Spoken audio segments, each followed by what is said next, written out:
Assalamualaikum warahmatullahi wabarakatuh. Salam sejahtera bagi kita semua.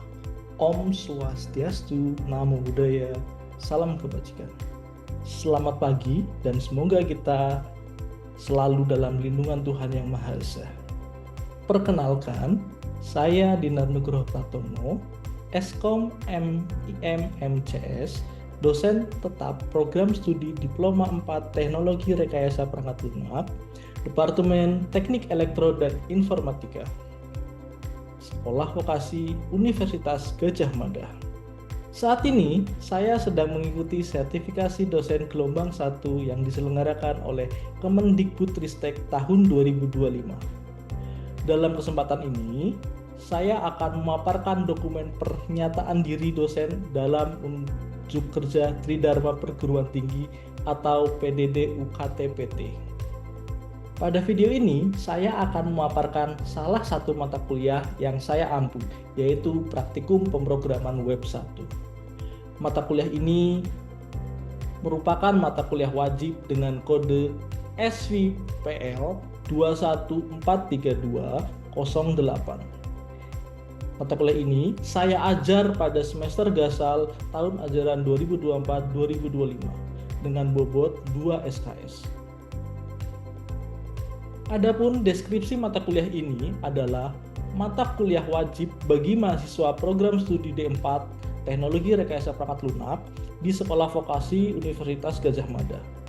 Mata kuliah ini membahas konsep dasar, cara kerja web, dan teknik pembuatan aplikasi web yang berjalan di sisi klien atau client side. Melalui pembelajaran praktis, mahasiswa akan mempelajari teknologi dan tools yang diperlukan untuk mengembangkan website. Setelah menyelesaikan mata kuliah ini, mahasiswa diharapkan mampu mendesain dan membangun website sederhana dengan menerapkan prinsip-prinsip pengembangan web modern. Untuk capaian pembelajaran lulusan atau CPL yang dibebankan pada mata kuliah ini terdapat 2 CPL. Pertama, PP1 tentang Fundamental Knowledge, yaitu menguasai pengetahuan dasar, yaitu matematika, komputasi, rekayasa, dan teknologi mutakhir dalam pengembangan perangkat lunak. Yang kedua, KK2, yaitu tentang Programming Skill, yaitu mampu menyelesaikan pekerjaan pembuatan perangkat lunak yang handal sesuai dengan kebutuhan pengguna. Selanjutnya, untuk capaian pembelajaran mata kuliah atau CPMK terdiri dari 5 CPMK yang harus dicapai mahasiswa. Yang pertama, mampu menjelaskan konsep dan cara kerja dan desain web yang mengacu pada CPL 1. Yang kedua, mampu menjelaskan dan membuat web statis menggunakan HTML yang sesuai standar dengan memanfaatkan berbagai elemen dasar. Untuk CPMK ini mengacu pada CPL 1 juga. Yang ketiga, mampu menjelaskan dan membuat berbagai CSS ruleset untuk elemen HTML sehingga mampu menghasilkan web sesuai dengan study case yang mengacu pada CPL 2. Yang keempat, mampu menjelaskan dan menghasilkan web yang interaktif menggunakan JavaScript. Nah, untuk CPMK ini mengacu pada CPL 2 juga. Dan yang terakhir, untuk CPMK yang terakhir, yaitu mampu menjelaskan dan menghasilkan web sederhana menggunakan PHP yang terhubung dengan database. Nah, untuk CPMK terakhir ini mengacu pada CPL 2. Perkuliahan ini diselenggarakan dengan pendekatan blended learning, yaitu perpaduan antara pembelajaran luring atau tatap muka langsung dan daring melalui platform e-learning resmi UGM, yaitu ELOK, yang bisa dikunjungi di elok.ugm.ac.id. Mahasiswa mampu mengakses materi perkuliahan, mengunduh RPS, serta mengunggah tugas secara online. Sementara untuk praktikum, diskusi interaktif atau studi kasus proyek dan presentasi proyek dilaksanakan secara langsung di kelas. Untuk metode pembelajaran yang saya terapkan adalah project based learning untuk memastikan mahasiswa dapat menerapkan teori dalam praktek nyata.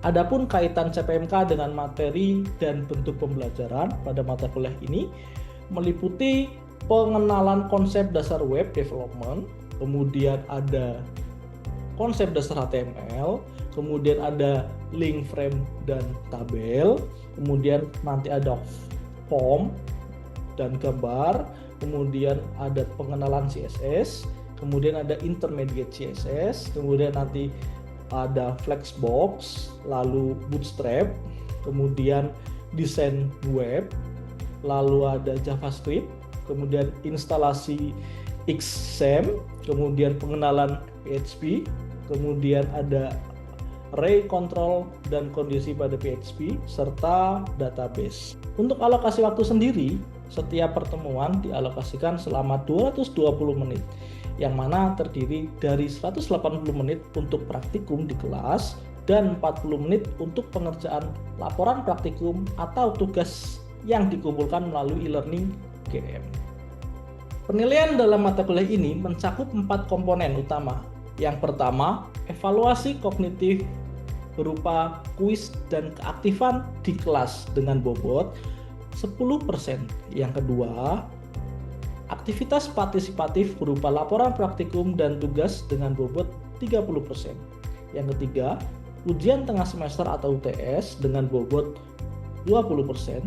Kemudian yang keempat atau yang terakhir, ujian akhir semester atau UAS berupa proyek akhir dengan bobot 40%. Dalam pelaksanaan penilaian, saya menerapkan sistem evaluasi yang transparan dan konsisten. Setiap hasil penilaian, saya berikan feedback yang konstruktif kepada mahasiswa untuk membantu mereka memahami kekuatan dan area yang perlu diperbaiki. Melalui mata kuliah ini, saya berupaya mengembangkan kompetensi mahasiswa dalam bidang pemrograman web secara praktis dan aplikatif. Saya berharap mahasiswa tidak hanya menguasai technical skill, tetapi juga memiliki kemampuan problem solving yang baik sehingga siap berkarir di industri teknologi informasi. Demikian pemaparan mata kuliah praktikum pemrograman web 1 yang saya sampaikan. Selanjutnya, mari kita simak video pembelajaran yang menunjukkan implementasi praktis dari mata kuliah. Oke, selamat pagi. Assalamualaikum warahmatullahi wabarakatuh. Waalaikumsalam warahmatullahi wabarakatuh. Oke, gimana kabar kalian semua? Sehat. Alhamdulillah. Sudah pada makan belum? Belum. Loh, kok belum semua? Yang sudah? Saya sudah, Pak. Oh, sudah. Ada yang sudah ya. Yang belum kenapa nih? Puasa. Oh, Masya Allah, puasa ya. Luar biasa. Alhamdulillahirrahmanirrahim ya. Oke, Mas Mbak. Hari ini kita akan melanjutkan praktikum pemrograman web 1 ya. Sesuai dengan jadwal kita hari ini. Oke, sebelum kita mulai, kita akan berdoa terlebih dahulu ya, agar apa yang kita pelajari hari ini bisa bermanfaat untuk kalian semua dan lingkungan sekitar kalian.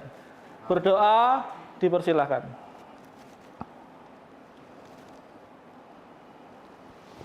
Oke, berdoa selesai. Oke, Mas Mbak, masih ingat pelajaran minggu lalu? Masih. Apa, tentang apa? CSS dan Bootstrap. Oke, sebelum kita mulai masuk ke materi ya, kita akan mengulas dulu nih pertemuan minggu lalu tentang apa saja sih ya. Oke, ada yang berkenan mau menyampaikan? Ada yang mau mereview? Angkat tangan. Saya, Pak. Oke, silakan Mas Taza. Ya, terkait dengan materi pertemuan 4 kemarin, kita belajar terkait sama CSS, Pak. CSS atau Cascading Style Sheet itu merupakan salah satu bahasa untuk mempercantik tampilan website. Ada kegunaan masing-masing dari tiap masing CSS. Kalau CSS natif itu dia membantu mempercantik tampilan, mengatur ukuran, tinggi, padding, margin, dan seterusnya. Terus ada juga CSS yang menggunakan framework, yaitu seperti Bootstrap atau Bootstrap. Nah, setelah itu ada 3 macam CSS, Pak. Inline, internal, sama eksternal. Inline itu yang ada pada garis kode.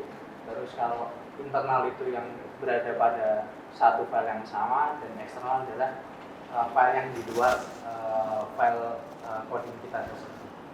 Mungkin sekilas terkait sama materi dan pembahasan materi kita kemarin seperti itu. Oke, terima kasih. Oke, tepuk tangan dulu buat Mas Taza.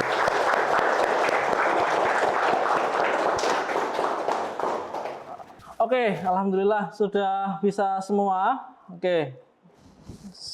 Jadi hari ini kita akan masuk untuk belajar JavaScript ya, Mas Mbak. Ya, JavaScript. Ya, kemarin kita sudah belajar CSS ya untuk tampilan. Sekarang kita coba untuk bagian bagaimana web itu akan bisa bergerak atau berinteraksi ya. Ini masih dasar, kita akan belajar JavaScript. Oke. Di materi ini kalian akan mengenali sintaks JavaScript ya. Ya. Yang kedua, kalian akan menggunakan kode JavaScript ya. Kemudian yang ketiga, kalian akan menerapkan JavaScript ya. Oke, untuk mempermudah kalian praktikum ya belajar, silakan bisa join ke Zoom di link ugm.id/zoomdnp. Oke, pada pertemuan ini kalian akan belajar apa? Sintaks JavaScript. Yang kedua, kalian akan mempelajari kode JavaScript seperti apa. Kemudian yang ketiga, kalian akan mencoba menerapkan JavaScript. Ya. Nah, sebelum kita coba praktikum, kita akan belajar dulu apa itu JavaScript. Ya. JavaScript adalah bahasa pemrograman yang powerful dan fleksibel. Awalnya dirancang untuk browser. Kini JavaScript dapat digunakan untuk ya ada banyak hal ya. Di sini untuk front end, ada back end, ada mobile, game dan IoT ya. Bisa untuk interaksi web ya tadi untuk di front end, back end pakai Node.js, mobile React Native, ada Ionic juga, kemudian game untuk browser games, kemudian ada di IoT. Oke, bagaimana kita akan mempelajari ini? Caranya simple, kita hanya butuh browser dan text editor. Ya.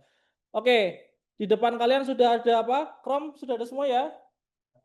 Oke, text editor ada apa adanya? Ada apa? Visual Studio Code. Oke. Oke, seperti itu. Kemudian untuk mencoba ya, nanti akan banyak menggunakan konsol di browser kalian ya. Silakan bisa klik F12 coba. Bisa? F12-nya?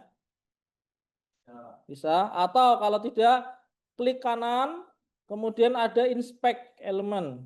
Nah, nanti kalian klik di konsol ini. Ya, ini ada teksnya. Sudah? Bisa ya? Oke. Oke. Yang pertama, kita akan menulis JavaScript ya. Sama dengan CSS ya, ada 3 cara. Yang pertama internal atau embednya kemana? Ya, di dalam filenya. Bisa ada di HTML, bisa nanti ketika ada di PHP juga bisa. Ya. Caranya seperti apa? Nah, kita ketikkan script seperti ini. Script ya, text script, kemudian ada console.log. Ya. Kemudian di sini ada petik hello world ya. Kemudian di bawahnya ada alert. Selamat datang. Kemudian ditutup scriptnya. Sama dengan HTML, ada tag pembuka dan tag penutup. Jadi di dalam script ini yang akan dijalankan. Itu untuk cara yang pertama. Cara yang kedua yaitu bisa menggunakan inline. Ya, kode JavaScript ditulis langsung di dalam tag HTML-nya. Sama saja dengan CSS. Contoh, button ya, ini ada perintah onClick ya, onClick artinya ketika button itu diklik ya. Seperti apa? Akan memanggil function alert. Alert ini adalah function yang ada di JavaScript. Ya, di sini ketika diklik akan muncul alert diklik ya. Diklik ya. Ini mohon maaf ini agak tidak terlihat ya. Nanti bisa kita coba. Kemudian buttonnya tulisannya adalah klik saya gitu ya. Kemudian nanti ketika button klik saya diklik nanti bisa keluar alertnya. Kemudian untuk bagian selanjutnya ada penulisan contoh lain ya, yaitu menuliskan JavaScript di sini ya. Alert ya. Ini ada dua cara. Ya, bisa menuliskan seperti ini, href JavaScript titik 2 atau on click ya, gitu. Bisa dipahami? Oke, selanjutnya yang ketiga yaitu eksternal ya. Eksternal berarti filenya terpisah dari file HTML itu sendiri. Jadi teksnya ini akan dituliskan beda file. Ya, contohnya filenya dengan nama script.js. Isinya console.log. Kemudian petik from external bla bla bla. Ini adalah perintah console.log. Oke, tadi kita sudah sebutkan console.log itu apa, alert itu apa. Nah, kita coba praktekkan langsung ya. Ya, kita coba praktekkan langsung ya. Oke, di sini ya. Nanti sambil kalian lihat, kalian coba masing-masing ya. Oke. Menampilkan output ya. Kita coba. Yang pertama, console log untuk debugging ya. Ya. Kita bisa menggunakan console.log ini untuk debugging. Tampilannya akan tampil di konsol seperti yang saya contohkan tadi di awal. F12 atau klik kanan inspect elemen ya. Klik tab konsol. Ya, ini nanti akan muncul di sini ya. Seperti itu. Yang kedua ada alert ya, nanti ada pop up ya, nanti ada muncul tulisannya. Misal kita jalankan function alert halo user ya, nanti pop up-nya akan menampilkan halo user seperti itu. Yang ketiga dokumen write ya, langsung ke halaman ya, kemudian ada perintahnya seperti ini. Jadi nanti perintah dalam petik ini ya akan dituliskan ke dalam perintah atau ada dalam tag HTML-nya gitu ya. Yang keempat ada inner HTML. Perintahnya dokumen.getElementById ya dengan nama demo, kemudian inner HTML teks baru. Nah, ini adalah cara-cara untuk menampilkan output di JavaScript ya. Contohnya seperti ini. Nah, kita coba praktek ya. Nah, di sini saya sudah membuat button test alert. Ketika diklik, nah muncul contoh alert. Nah, ini tampil kayak gini ya. Oke. Kalian bisa coba di browser kalian. Coba buka browsernya, sudah? Coba klik kanan inspect atau F12, kemudian ke konsol ya. Nah, kalau kalian mau besarkan bisa kontrol plus ya, dibesarkan teksnya. Kemudian kalian ketikkan perintah. Perintahnya apa tadi untuk menekan alert? Alert ya. Kemudian nah, ini perintahnya atau teksnya, misal halo. Nah, kemudian kita enter. Nah, maka akan tampil halo seperti ini. Bisa dipahami? Oke, coba kalian praktekkan dulu.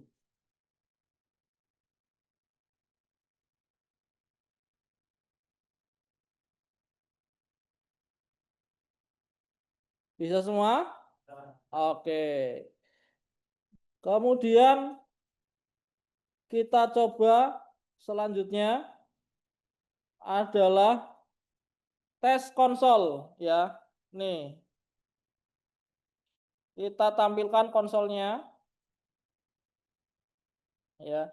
Ketika kalian klik tes konsol, nah, lihat di sini ada tulisan lihat di konsol muncul. Ulangi lagi. Nah, ini 2. Ketika saya klik lagi 3 ya. Maksudnya 3 2 ini nambah karena ini tampilannya seperti ini. Lihat di konsol. Ketika diklik lagi akan menampilkan hal yang sama. Jadi tidak akan ke print lagi, tapi akan terprint 1, 2, 3 dan seterusnya. Nah, kalau kalian mau coba bisa ketikkan perintah apa? Console dot log. Nah, apa perintahnya? Nah, tampilkan teks ini. Kemudian enter ya. Nanti ada tampilkan teks ini. Nah, artinya perintah console.log ini bisa tampil. Bisa dipahami? Oke. Gampang ya? Alhamdulillah. Oke. Selanjutnya kita masuk ke sini ya. Ini nanti yang lain bisa kalian coba di tugas selanjutnya. Di JavaScript kita bisa menggunakan let di sini. Ya. Misal let nama sama dengan John ya. Mas John ada? Enggak ada ya? Oke, Mas John berhalangan hadir. Nah, oke, ini karena berhalangan hadir, jadi saya sebutkan John di sini ya, Mas John. Mas John ya. Let nama isinya John ya. Kemudian let umur 25. Nah, John Doe ini tipenya apa Mas Mbak? String karena dipetik. Kemudian let umur ini tipenya apa? Number ya. Karena tidak dipetik dan berupa angka. Nah, itu menggunakan let. Kemudian bisa menggunakan cons untuk konstanta ya. Nah, misal contohnya cons PI atau pi sama dengan 3.14 bla bla bla. Nah, ini akan ngeset variabel pi dengan nilai konstanta. Kemudian kita juga bisa ngeset cons website ya. Contohnya string example.com. Dan yang terakhir menggunakan var. Nah, ini bisa sama, var alamat sama dengan Jakarta. Nah, seperti yang kalian sudah pelajari di bahasa pemrograman lain, bedanya apa? Kalau di sini kita langsung meletakkan mau let, cons atau var gitu. Tidak perlu, oke, deklarasikan string dulu, ini integer, ini apa gitu. Beda kan ya dengan bahasa pemrograman lain, ya. Bahasa pemrograman apa yang menggunakan langsung di string dulu, integer dulu? Ada bahasa pemrograman? Java, betul. Gitu ya. Nah, oke. Nah, sampai di sini sebelum saya lanjutkan, ada yang ingin bertanya? Oke, ada pertanyaan dari Mbak Lutfia. Oke, silakan berdiri Mbak. Jadi kan tadi udah dijelaskan terkait cara pembuatan variabel ya Pak. Cuman saya masih bingung terkait perbedaan let, cons sama var, sama mungkin bisa dijelaskan terkait cara penggunaannya juga ya Pak. Seperti itu.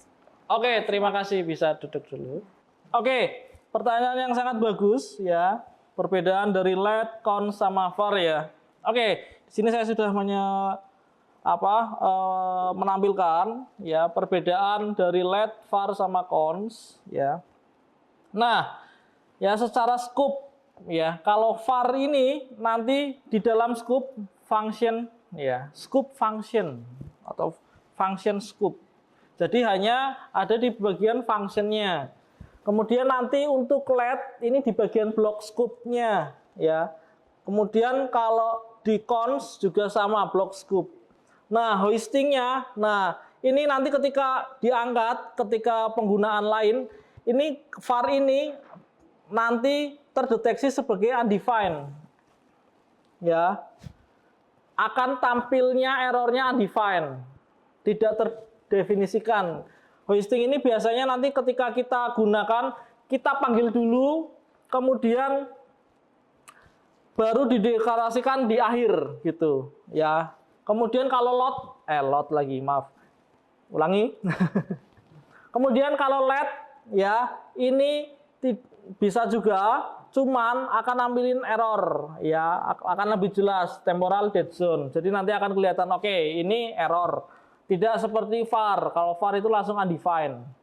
Kemudian kalau cons ya sama seperti dengan let ya, bisa untuk hoisting. Kemudian redeclaration ya, bisa dideklarasikan kembali. Kalau var itu bisa. Kalau let dan cons tidak bisa dideklarasikan. Kemudian reassignment ya, itu untuk var dan let bisa di reassignment. Kemudian kalau cons itu tidak bisa.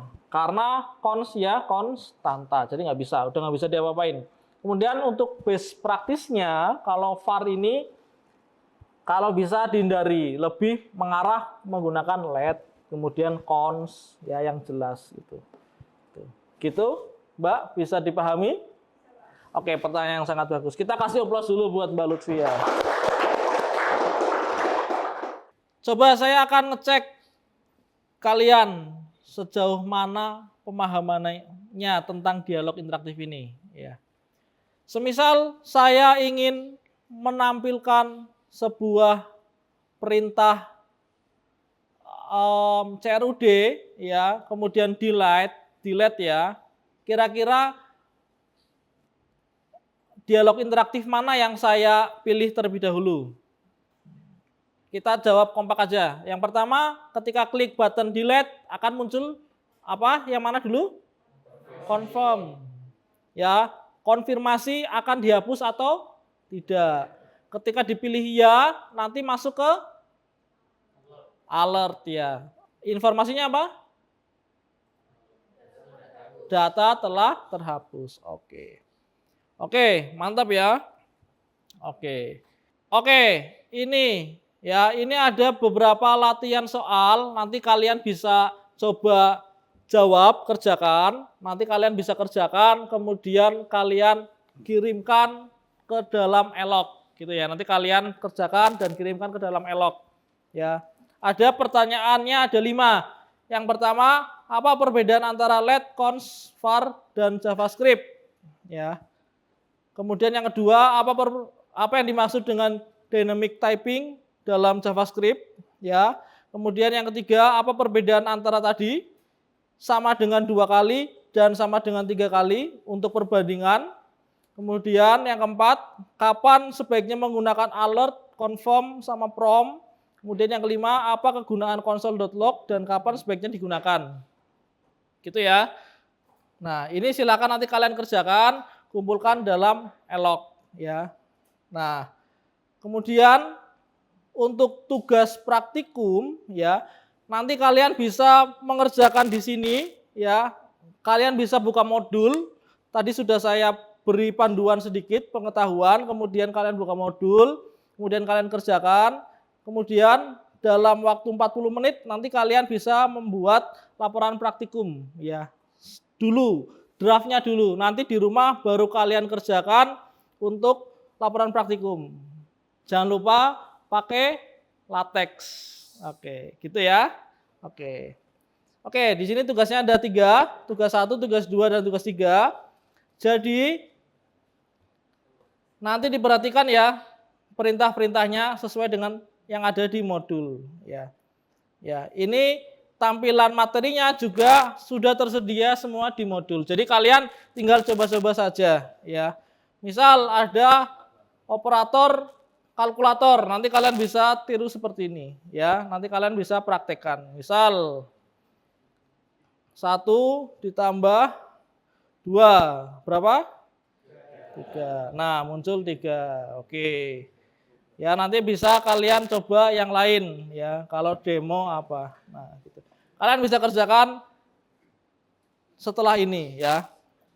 Oke, terima kasih untuk pertemuan hari ini ya. Semoga apa yang kita pelajari hari ini bisa bermanfaat untuk kalian semua dan sekitar kalian. Semoga kalian tambah jago untuk programming web ya, untuk ngoding ya. Amin. Semoga web ini bisa bermanfaat untuk kalian. Kalian bisa gunakan untuk tugas akhir, untuk magang dan lain-lain. Oke, sekian untuk pertemuan hari ini. Ya, saya akhiri. Selamat siang. Assalamualaikum warahmatullahi wabarakatuh.